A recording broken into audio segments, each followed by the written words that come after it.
Global Order. I'm Hindol Sengupta. I'm absolutely delighted that Rear Admiral Monty Khanna has joined me in conversation today. I asked the Rear Admiral to join me in this conversation on one critical topic that's making headlines around the world: the blistering pace at which the Chinese Navy is growing. It's growing, some say, at a faster pace than any navy has grown ever in the world. Some assessments say that China is essentially expanding at the rate of a whole Indian navy every year. Now, at that pace, it changes the contours of India's vision of Indian Ocean security, America's vision of Indian Ocean security, and what the Indo-Pacific, in a sense, is going to look like in a few years. Rear Admiral, thanks very much for your time. Thank you, Hindol. Glad to be here. I want to begin by asking you, in your assessment, how threatening to India and indeed, of course, to America is the expansion, the blistering pace of expansion that the Chinese are undergoing in their naval fleet?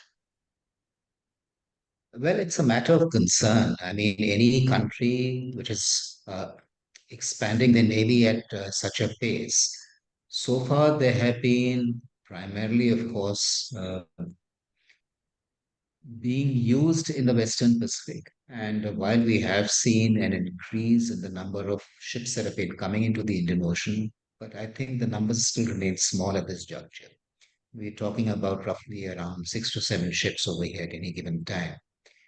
But for a 400 plus ship navy, that's a small number. But I have no doubt that in times to come, these numbers will increase significantly. What does this kind of expansion mean for the broad architecture of Indian Ocean security? What all does it change? Well, it changes many things. I mean, I would say we're still seeing early stages of the Chinese presence over here because fundamentally, in the absence of bases, I mean, they only have one base right now in Djibouti.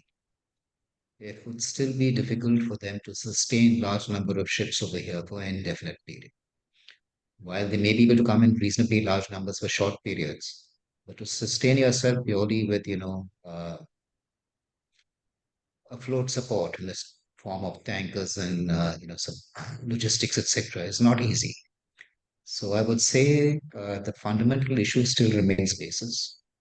But as and when they happen, and I'm sure they will happen at some stage, then of course it changes the security dynamics in the area because so far we've had a relatively stable period without any major contestation taking place in the Indian Ocean. But the potential of great power competition coming into the Indian Ocean is large. And I would say, of course, the main manifestation of that competition is going to be between the United States, the established power, so to speak, and the newcomer in China. But it changes things for us too. At the end of the day, if you have a significantly large number of ships from a new operator in the area, it impacts our security too. I mean, influence after all is zero sum. If someone gains, someone loses. Let's talk a little bit about what kind of responses could happen because of this expansion. Do you think mechanisms, and of course, Ford is not in that sense, a militarized response to something like this. It is designed, or at least the narrative about it is designed as a more sort of a trade and culture kind of interaction. But of course, there's an underlying sort of security mechanism even to Quad. Do you think mechanisms like the Quad are the beginnings, at the very least, of a potential response to the expansion that China is undergoing in its naval operations?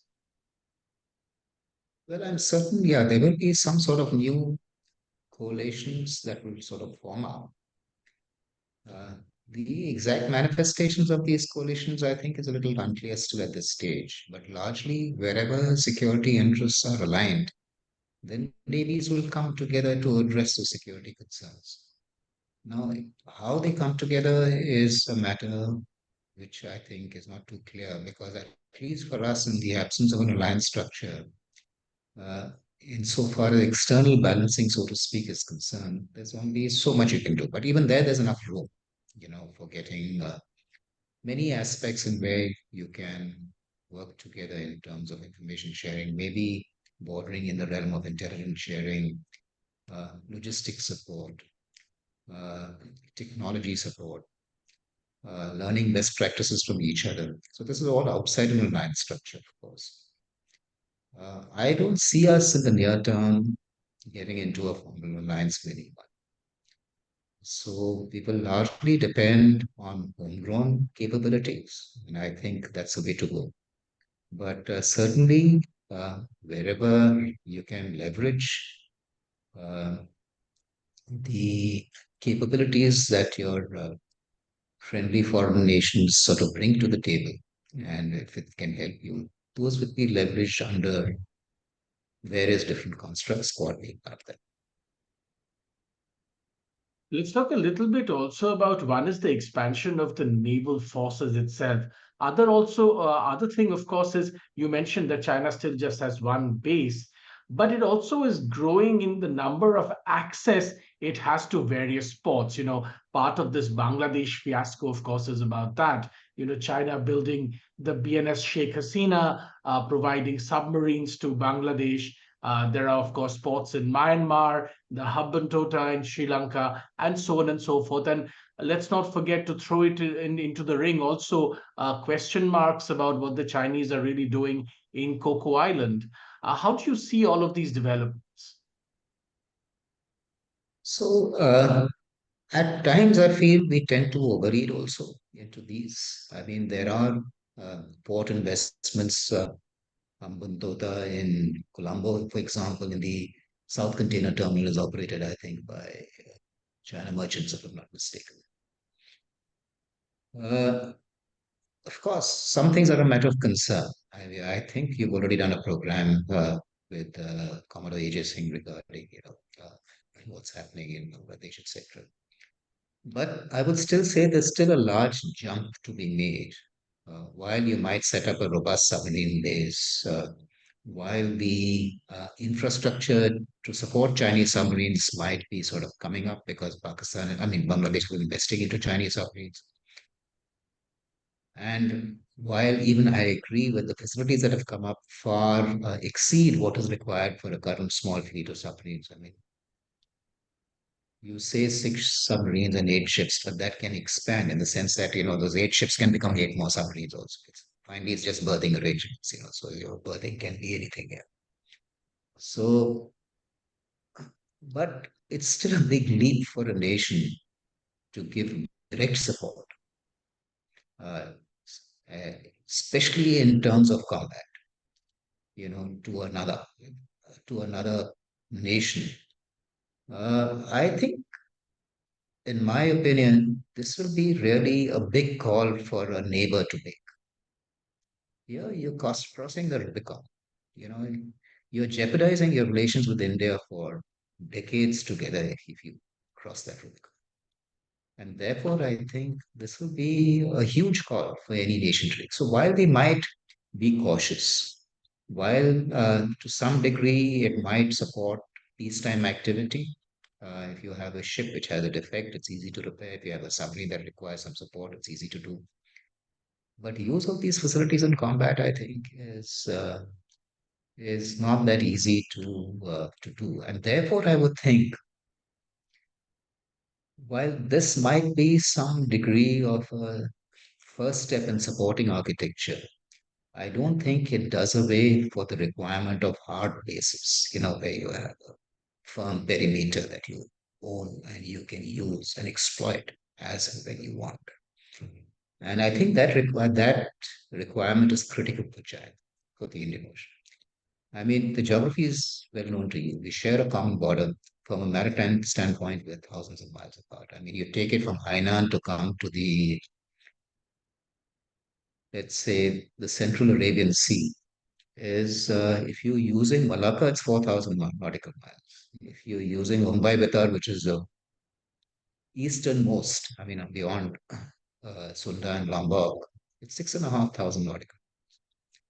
Tyranny or distance will not allow you to carry out operations when you're based. You have to be on this side of the straits, you know, and you have to have your assets here on a semi-permanent basis. Otherwise, it will be difficult for you to carry out sustained operations in this area. And therefore, I feel that the requirement for hard basing is a pressing requirement for China if they want to be a major player in the Indian Ocean.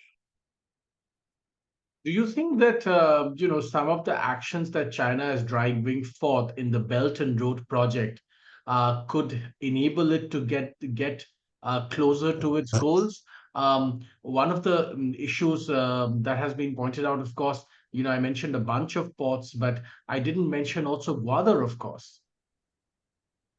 Yeah, certainly. I mean, you're setting the stage. You're setting the stage. You're building trust and confidence. You're building interdependencies. So this is it's a long route, and certainly the more these interdependencies grow, and if they become large enough, then you can even leverage them, to your advantage. And I'm certain it's a slow, laborious path. I mean, China has started late as compared to other Western nations. The US, for example, had the advantage of being the sole superpower that emerged after the Second World War. Everyone was weak at that stage, and therefore you developed an alliance structure at the time and with basic abilities. When the world was a very different place. Today it's a lot more complex. But I'm pretty certain that with time, China will figure out a way to get around these complexities to have at least a few, maybe nowhere near the number that the US operates, but a few bases which will become real strong points for them to carry out sustained operations, to sustain distant operations. There have been speculation that as Chinese activity grows in the Indian Ocean, what China is doing in the South China Sea, ripples of that will begin to show up in Indian Ocean waters, so to speak, including if the fleet of six nuclear submarines exponentially grows in some manner or form, and other naval assets grow at the pace at which they're growing. China could also attempt sea denial at some point. What do you make of such arguments? Yeah, they're true to quite an extent. I mean, it's not if they grow. The nuclear submarine fleet, since May 22 till today, they've launched seven more boats, seven nuclear submarines. They're doing one every 4 months, every 3 to 4 months. It's a blistering pace, I would say. And So the numbers will grow undoubtedly. And As the numbers grow, so do your capabilities, so do your options. And how you exercise those options will, of course, depend upon the geopolitics of the day.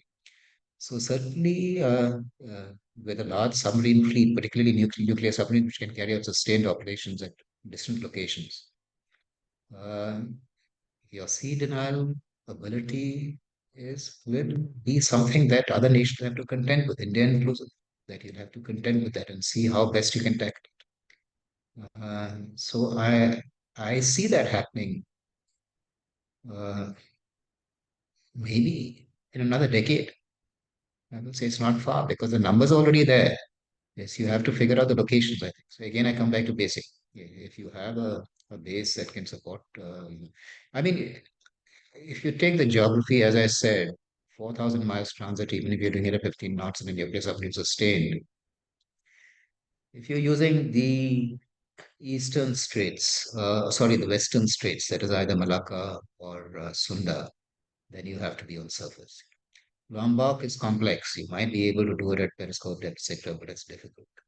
Mumbai Batar is far, 6,500 miles. You're talking about 15 knots. You maybe 18, 20 days coming one way.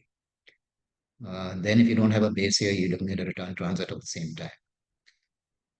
Then that means you're talking about, being in the area for at best 20, 30 days. Your timing has to be perfect, if you're expecting something, unless you're there, routinely. But if you're coming for a particular event or an incident or contingency, then your timing has to be good. And going through the states, I mean, one will assume that there, once you transit through, you're going to get picked up because I think they're quite monitored quite closely by acoustics of powers that we would be certainly sort of on the lookout for that. And if you are picked up, then these days it is difficult to thereafter continuously keep track of you. But uh, to some degree, there are technologies which are available of continuous trade, etc., which might kick in if there is a contingency of that nature. So yeah, it's again, yeah, sea denial will certainly be a capability, but will be exponentially more difficult if the submarines are based on the side of the straits.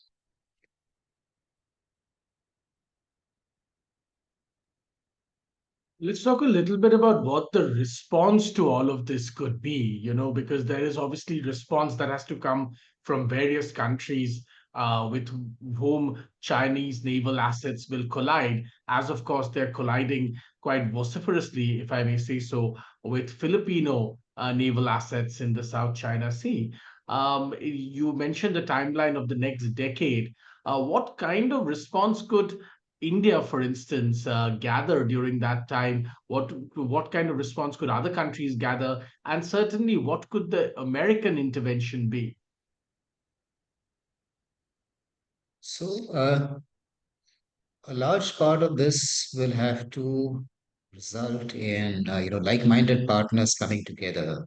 And see, domain awareness is half the story. So if you know when a boat has left its harbor, when it's gone through the straits, and you have a rough idea of its location at any given time, extremely difficult to do given the vast areas that you're talking about.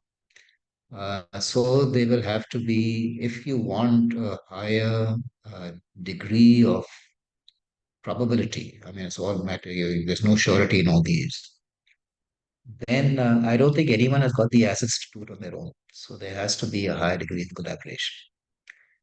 So that collaboration will require, when it comes to the underwater domain, it's a very sensitive domain. And therefore, your willingness to collaborate is based on, achieving a certain level of trust, achieving a certain level of, overlap of interests. Only then will that collaboration really kick in its full its strength. So I think we will, as the presence goes up, and it depends in what form that presence goes up and how, relations between China and the West, particularly, what trajectory they continue on. I mean, is it going to be as contested as it is now, or is it going to become worse, or is it going to become better with time? But one can only sort of try and extrapolate and see what is happening now.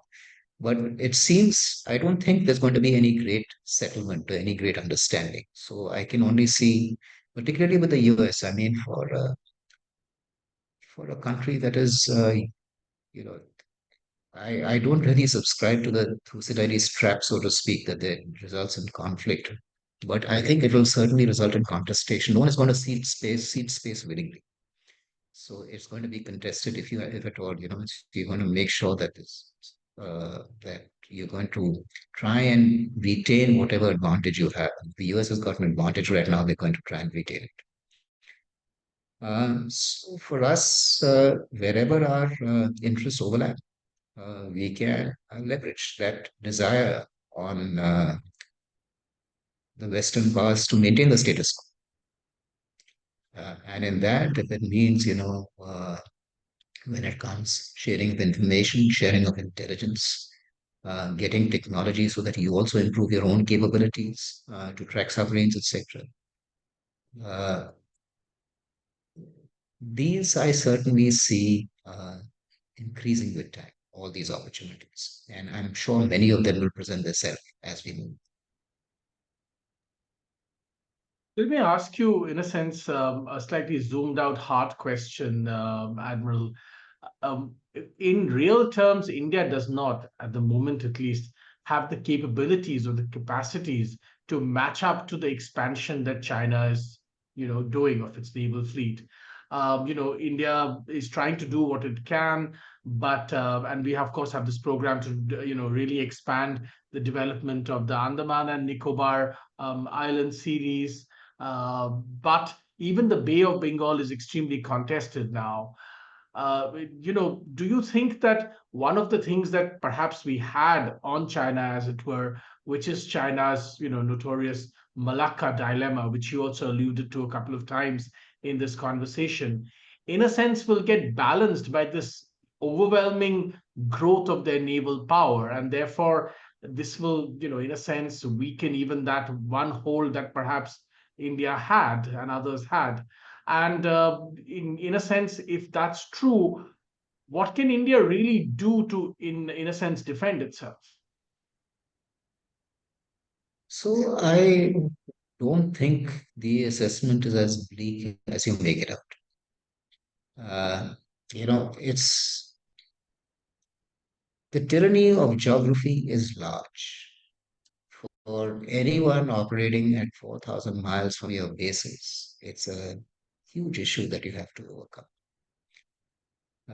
And therefore, it's not easy for them either. And you have to, of course, I agree that the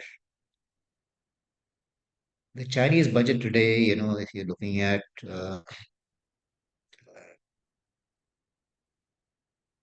330, I mean, they say that their budget is roughly around $230 billion. People mark it up by around 50%. If you take IISS, the American Enterprise Institute has marked it up nearly more than double, to $731 billion. But let's take a figure closer to around, even if you take 330 to $350 billion. And if we are running at $80 billion, so you're talking about roughly around, four and a half, 5 times. And actually, the capital spending is even higher because, from a revenue side, they expend the way many analysis that are done.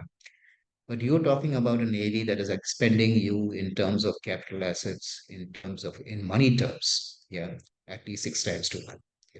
That I would say is a fair assessment. And their ability to convert capital into assets is far superior to us because they've got the best shipyards in the world, they've got high productivity, they've got entirely homegrown, so you take the advantage of your purchasing power parity advantage, etc.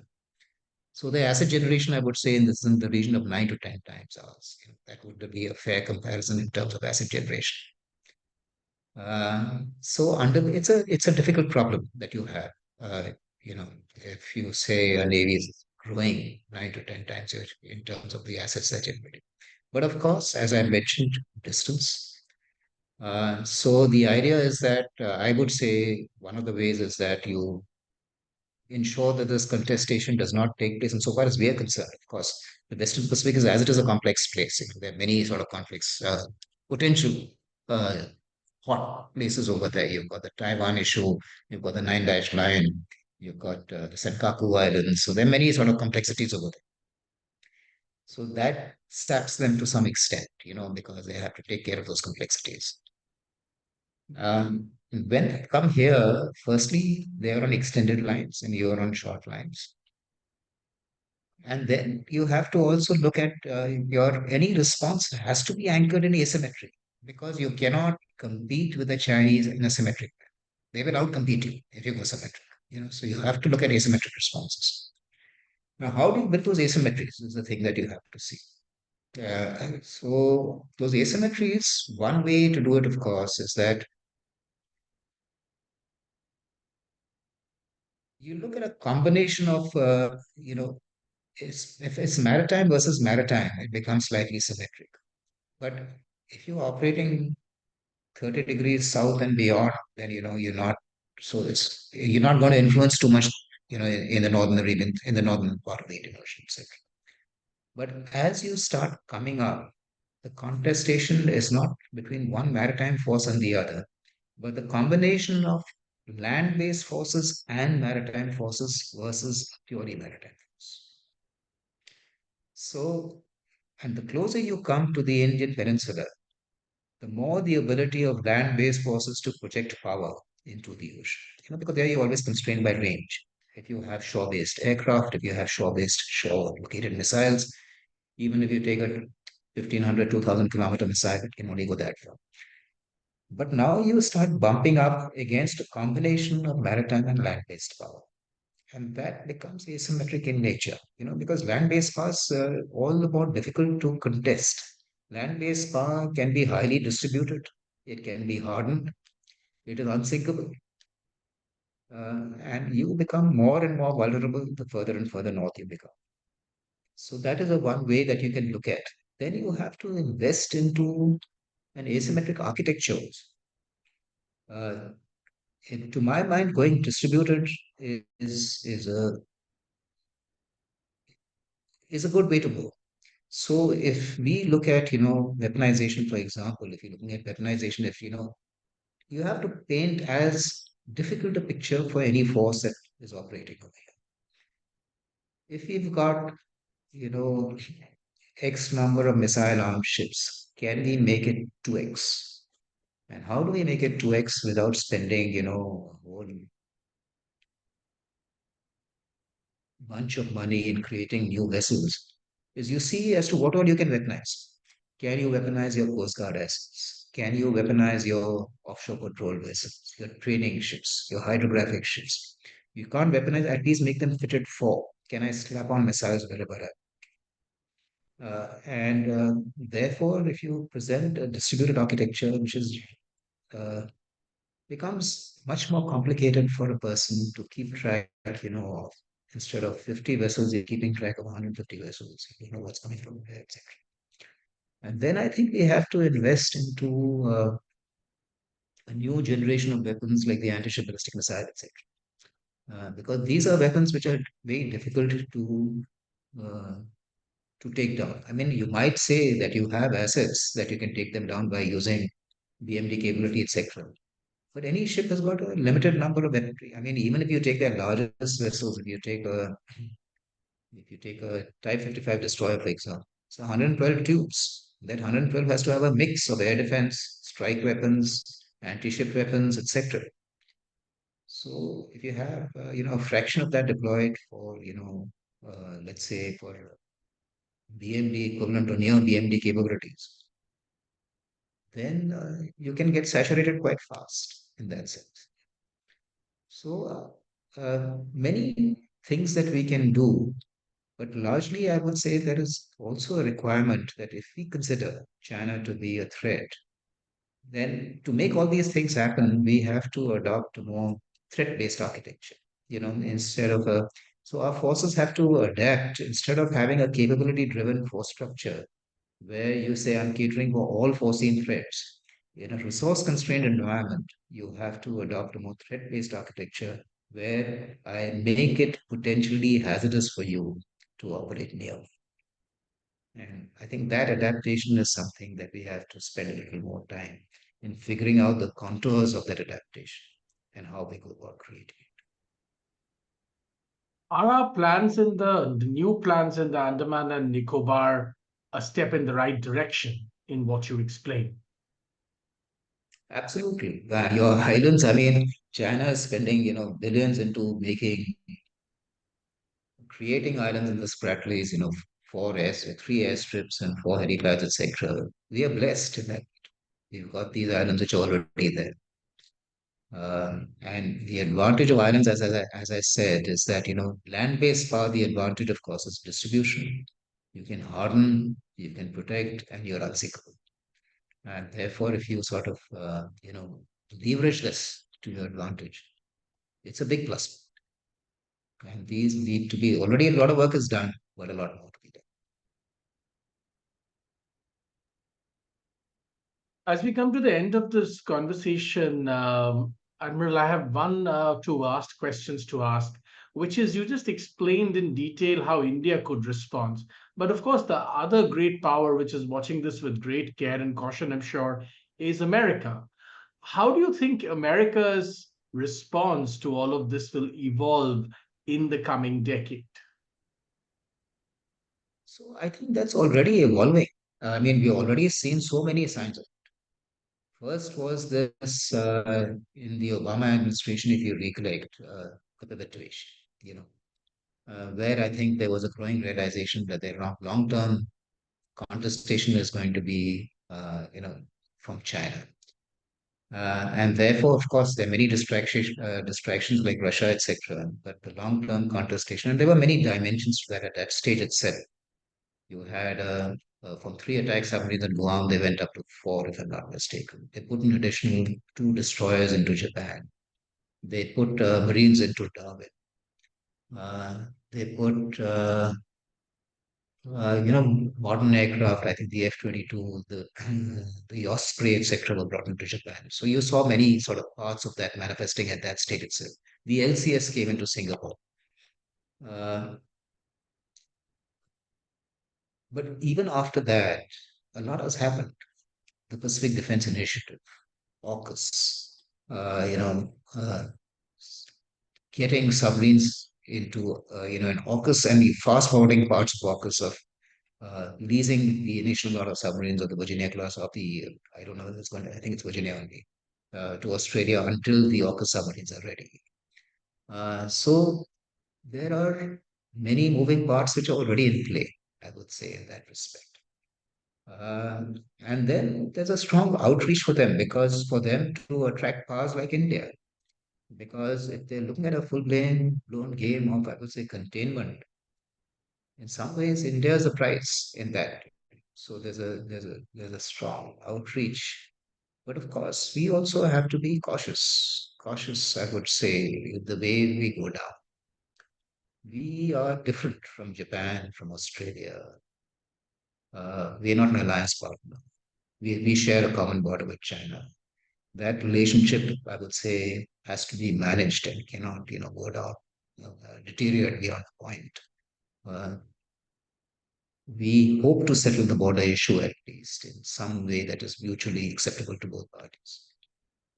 So, in a sense, that we have to be nimble-footed in deciding what opportunities we can grab and where we have to act with a little more, I would say, caution in this respect. My final question, then, Admiral. In the beginning of this decade, there was a lot of talk about India developing, deep interest, maritime interest, and shifting its gaze from, always thinking about landlocked security or land-based security, and really focus on the maritime dimension. There were conferences on India's ocean, the Indian Ocean, and so on and so forth. As we come to the end of the decade, the Indian Ocean looks contested, more contested than ever before. And even the Bay of Bengal, which many imagined to be, in a sense, India's backwaters, has become deeply contested. As we go forward, what are the one or two big things we should not make a mistake about or not misread? So, firstly, I won't agree with your formulation that, the Bay of Bengal is extremely contested. They are still the dominant power by large, by many factors. The resident countries over there have got very small navies. Bangladesh, of course, is aspirational. They're trying to grow their navy. Yeah, they might have acquired some recent capabilities in terms of submarines, etc. But I mean, you're talking about Ming class submarines in 25, 30 years old, uh, with all their limitations, in terms and really small numbers. Bangladesh with two, Myanmar with one, and one, of course, is a kilo that we've given them. Thailand I don't know, on again, off again, they may acquire a submarine. Uh, so if it is on, then I think right now, initially, it's going to go into Sattahip, which is on that side of the straits. But eventually, it might come into Penang because that's shallow waters on that side, they're deep water on this side. Then, apart from, of course, there are, varying degrees of, I would say, political undulations that take place in these countries. But all said and done, our relationship with these countries is reasonably okay. So it better at certain times, not so good at certain times, but it's maintaining, it's all operating within certain boundaries. So I don't think the Bay of Bengal is, contested as of yet, now at least. Yeah. If a Chinese base was to spring up somewhere, and I find it extremely difficult to imagine that happening, I think much easier option is in the southwest Indian Ocean, in that area, than over here, because here it would be difficult for that to happen. They're going.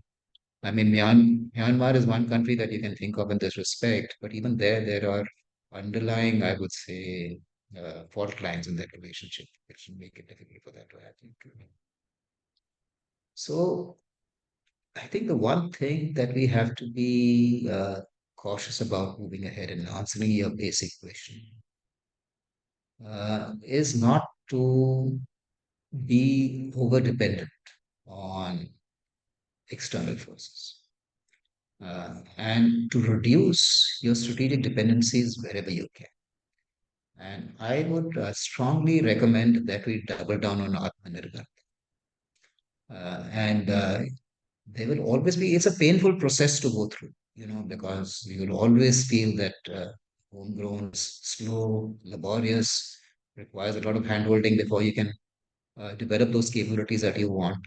But this is a process that we are is essential for us to sort of go through this entire process.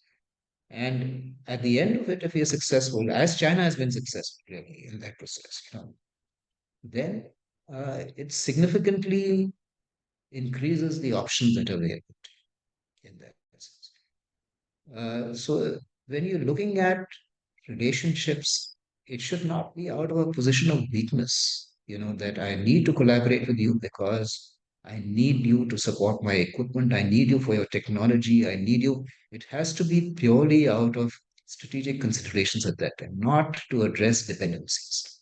And the best way to get around that is to go totally homegrown. I mean, you not totally. I mean, you will always have some items that will come from outside, but to reduce your strategic dependencies to the greatest amount possible. That's what I would say. Yeah. That was most insightful, Admiral. Thank you very much for your time. Appreciate you talking to Global Order and talking us through what really lies in the future with China's blistering pace of expanding its naval assets. Thank you very much for your time. Thank you. Thank you for calling me, Hindol. Delighted to be here.